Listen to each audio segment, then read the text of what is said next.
Islam, a short history by Karen Armstrong, a national bestseller. And we are going to fire up here with the preface, a short history preface by Karen Armstrong. This book, let's take a look here, was fairly new.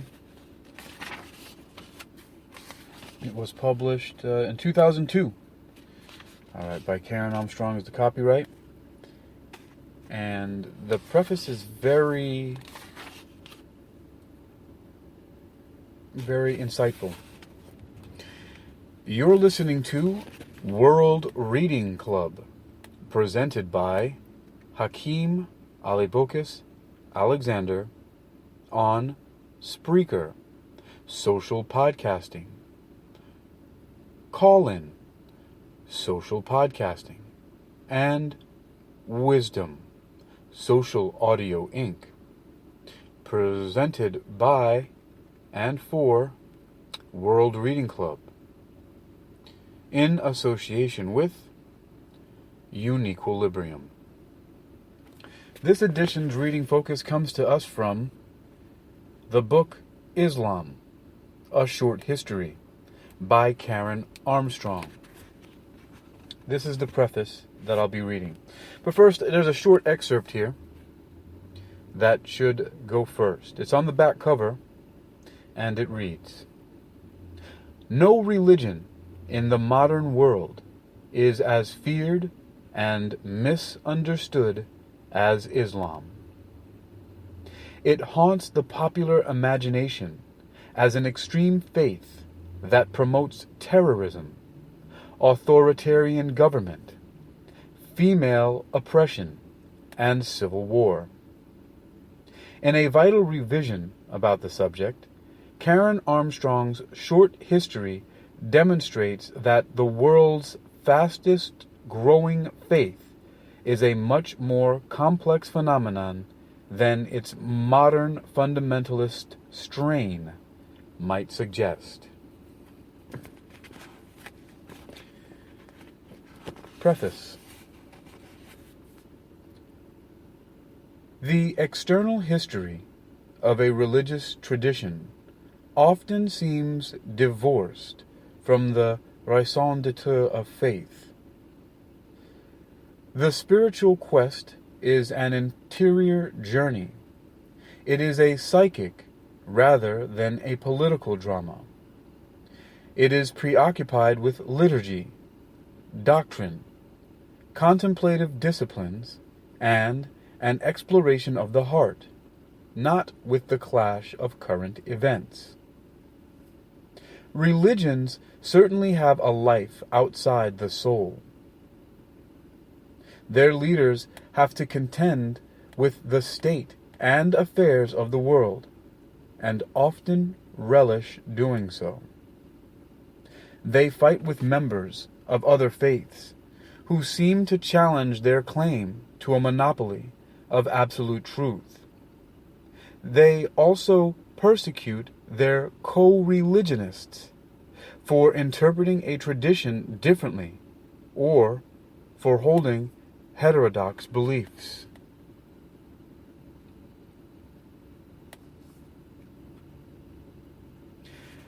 Very often, priests, rabbis, imams, and shamans are just as consumed by worldly ambition as regular politicians.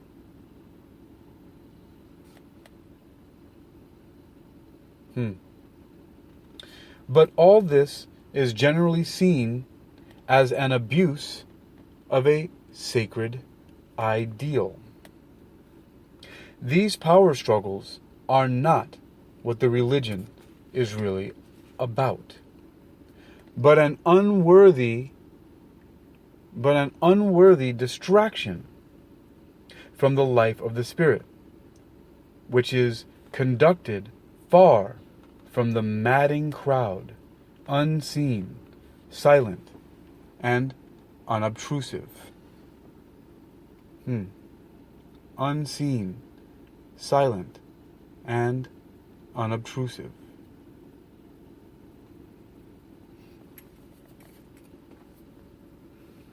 Indeed, in many faiths, monks and mystics lock themselves away from the world, since the clamor and strife of history is regarded as incompatible with a truly religious life.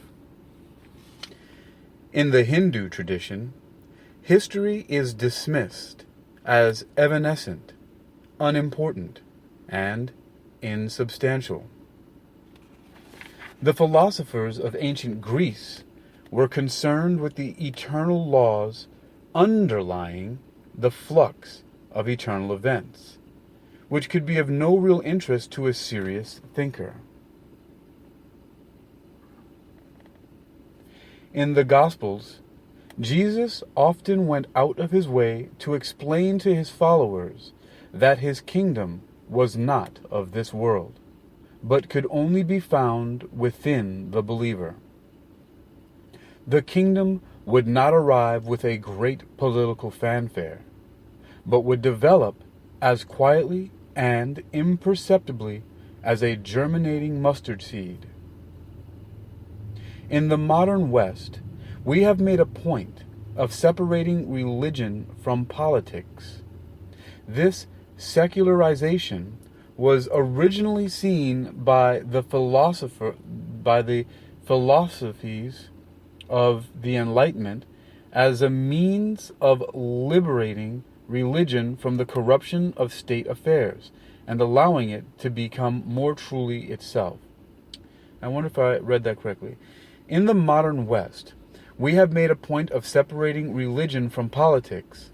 This secularization was originally seen by the philosophers of the Enlightenment as a means of liberating religion from the corruption of state affairs and allowing it to become more truly itself.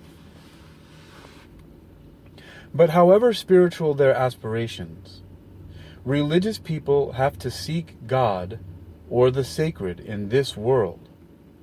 They often feel that they have a duty to bring their ideals to bear upon society. Even if they lock themselves away, they are inescapably men and women of their time and are affected by what goes on outside the monastery.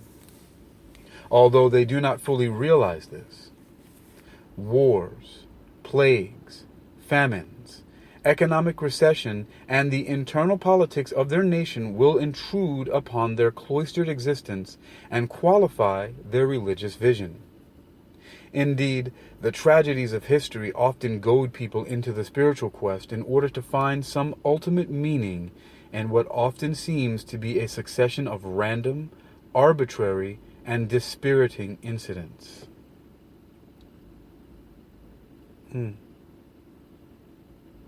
There is a symbolic relationship between history and religion.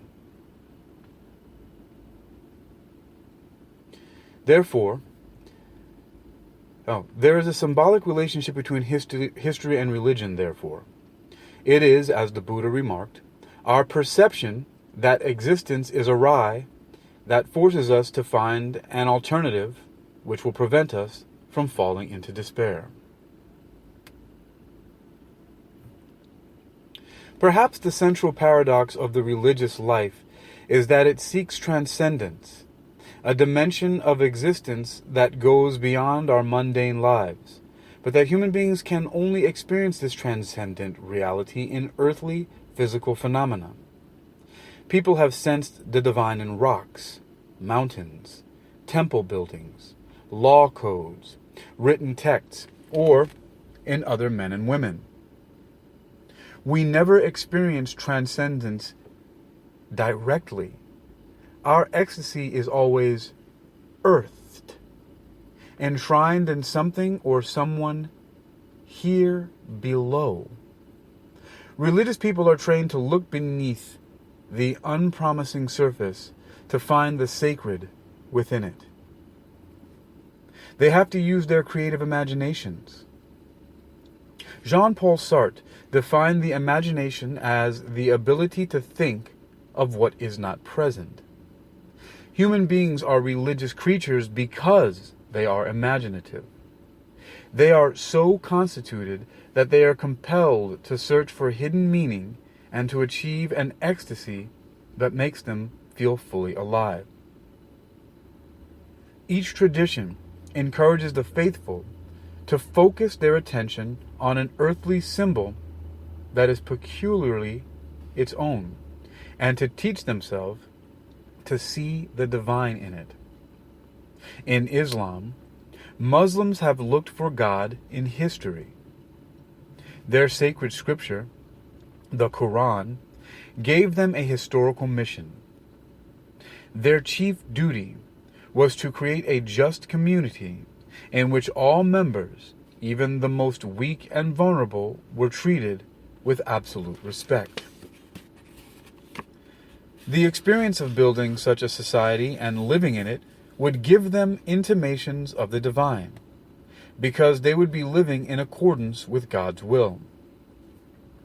A Muslim had to redeem history, and that meant that state affairs were not a distraction from spirituality, but the stuff of religion itself. The political well-being of the Muslim community was a matter of supreme importance. Like any religious ideal, it was almost impossibly difficult to implement in the flawed and tragic conditions of history. But after each failure, Muslims had to get up and begin again. Muslims developed their own rituals, mysticism, philosophy, doctrines, sacred texts, laws, and shrines like everybody else. But all these religious pursuits sprang directly from the Muslims' frequently anguished contemplation of the political current affairs of Islamic society. If state institutions did not measure up to the Quranic ideal, if their political leaders were cruel or exploitative, or if their community was humiliated by apparently irreligious enemies, a Muslim could feel that his or her faith in life's ultimate purpose and value was in jeopardy. Every effort had to be expended to put Islamic history back on track, or the whole religious enterprise would fail, and life would be drained of meaning. Politics was, therefore, what Christians would call a sacrament.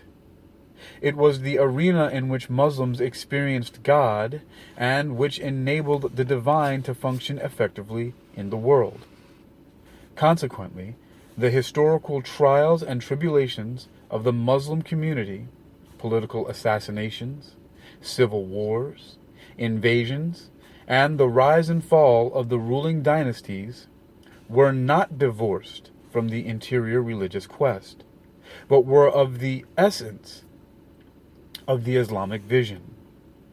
A Muslim would meditate upon the current events of his time and upon past history, as a Christian would contemplate an icon, using the creative imagination to discover the hidden divine kernel.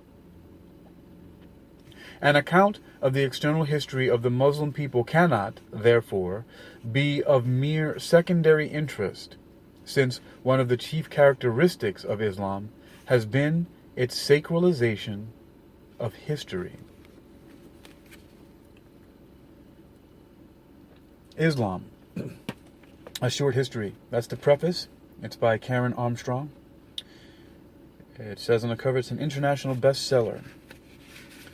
I'll look at two more points in here. It says that in Islam, Muslims have looked for God in history. Their sacred scripture, the Quran, gave them a historical mission. I emphasize it says their chief duty was to create a just community in which all members, even the most weak and vulnerable, were treated with absolute respect. And to that last point, again here, An account of external history of the Muslim people cannot, therefore, be of mere secondary interest, since one of the chief characteristics of Islam has been its sacralization of history. So I think, and I know that that is relevant in some ways of understanding why there are Islamic states, why the religion is intimately tied to the politics. Because that's in the religion itself. I don't know if a lot of people knew that. I didn't know that. So that's the preface by Karen Armstrong in the book Islam, A Short History. I'll close again with one of the descriptions on the back cover here. And once again it says, no religion in the modern world is as feared and misunderstood as Islam. It haunts the popular imagination as an extreme faith that promotes terrorism, authoritarian government, female oppression, and civil war. In a vital revision of this narrow view of Islam and a distillation of years of thinking and writing about the subject, Karen Armstrong's short history demonstrates that the world's fastest growing faith is a much more complex phenomenon than its modern fundamentalist strain might suggest. Islam, A Short History Preface. You've been listening to World Reading Club, presented by Hakeem Ali Bokus Alexander on Spreaker, Social Podcasting, Call-In, Social Podcasting, and Wisdom, Social Audio Inc. Presented for World Reading Club in association with Uniquilibrium. In the next World Reading Club episode, I will be reading the chronology, which spans from 610 all the way to 2001. It's extensive and also very informative and insightful.